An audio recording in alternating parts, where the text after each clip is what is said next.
धारणा को होईगलाणी 3 दिन बढ़ुछि समर्थन किंतु मिलुना नेता मंत्री प्रतिश्रुति आमे कहिपरिबा पड़ुना प्रशासन नजर। हाँ दर्शक बंधु आमे कहूँ ढेंकानाल जिला गंदिया ब्लॉक रे थिबा श्री रामचंद्रपुर गोष्ठी स्वास्थ्य केन्द्र कथा जो गोष्ठी स्वास्थ्य केन्द्र उपरे भरोसा करिथांती प्राय 28 पंचायत लोके। प्रत्येक पंचायत रे गोष्ठी स्वास्थ्य केन्द्र थिबा बेले तापरे श्री रामचंद्रपुर गोष्ठी स्वास्थ्य केन्द्र हेउछि गरीब खटिखिया लोकमानंकर एकमात्र साहा भरोसा। किंतु से गोष्ठी स्वास्थ्य केन्द्र एबे खोजुछि साहा अर्थात गोष्ठी स्वास्थ्य केन्द्रटी थाई मध्य नथिला भली समान।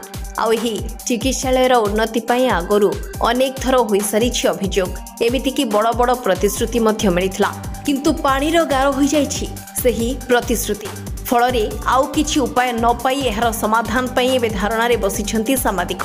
बड़ दुख अनुताप परितापर विषय जे कि विगत दिन जदि 29 गोटी पंचायत एटी डिपेंड करछि गोष्ठी स्वास्थ्य केन्द्र बरबदा ऊपर हाराहारी एटी प्रात लोक संख्या 70,000 एभव। तेणुक एटी सरकार प्रथम जानिबा कला अनेक बार आंदोलन पूर्वतन विधायक नवीन नंद करथिले ता भितर जते किछि भी से माने लिखित आकार रे देइकरी किछि प्रतिश्रुति पालन करले तब सांबादिक माने निहाती आज 3 दिन अनशन रे बसिचंती। एटी मौलिक अधिकार रहिला गोटे एम्बुलेंस कि जरूरी कारण एम्बुलेंस नाही। एटी आ गोटे लज्जाकर घटना हला जे एटी गोटे लैट्रिन किबा शौचालय भी नाही। रोगी माने जाय कि डॉक्टर माने भी झाड़ा जीवा गोटे पदा को भी जाउछन। आ तृतीय कथा हला एटी गोटे अछि पोस्टमार्टम गृह ताकू पूर्वतन विधायक जेतले 10 वर्ष हला अनुमोदन करछंती ता से ताहारी ऊपर आमे बारंबार न्यूज प्रसारण करछु। प्रशासन चिठी भी देछि किंतु आज जाके कार्यक्रम भी हिपरला नाही। चतुर्थ कथा हला एटी सबु आंक अव्यवस्था कौनसी विभाग गोटे भी डॉक्टर नाहांती। तेबे ही धारणा को 3 दिन बीती जाइथिबा बेले दिन को दिन बढ़ुछि साधारण लोकों को समर्थन किंतु सबुठु दुखर कथा देखि पारु नाही अंध प्रशासन कि पड़ू नाही नेता मंत्री नजर। ना देउछंती प्रतिश्रुति ना देउछंती सांत्वना जेउथिपाई समस्यार समाधान न हेबा पर्यंत धारणा रे बसिबे बोली कहिछंती समर्थक। आज तो 3 दिन बीती गलानी वर्तमान धारणा रे बसिंती ए मौलिक अधिकार पई कार पर्सनल स्वार्थ पई एती धारणा रे बसिनांती।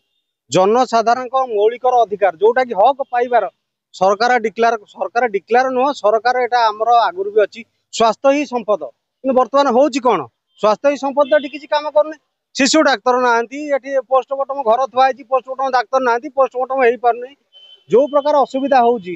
तेने 3 दिन बीती गलानी वर्तमान सुधा कोन सरकार कि कोनोसी प्रशासन एटी नांती जे आसी बुझाबे काहे कि 3 दिन अनशन रे बसिन उपास बकरे कोर जाइछिन समान सब 3 दिन हला वर्तमान सुधा भी से वर्तमान सुधा 3 दिन पर भी वर्तमान सुधा काहर भी देखा नाही। वर्तमान सुधा से सरकार कि प्रशासन जो वर्तमान इंचार्ज से माने काहे कि एटी आसी वर्तमान डिसाइड जोटा कि जो हक पई बसिचंती एटा पर्सनल का स्वार्थ रे नुह एटा वर्तमान जनसाधारण स्वार्थ जोटा कि 29 पंचायत मौलिक अधिकार से स्वार्थ रे वर्तमान बसिचंती किंतु काहर भी वर्तमान सुधा कहीं भी प्रतिश्रुति दे पारनाती। हाँ ये जिनस बसिच ये जिनस हम कि हम लिखित आकार रे पोर्टाल दिंतु लिखित आकार कार्य करिकी देखांतु आमे जानबु ठीक सरकार आ ठीक इंचार्ज।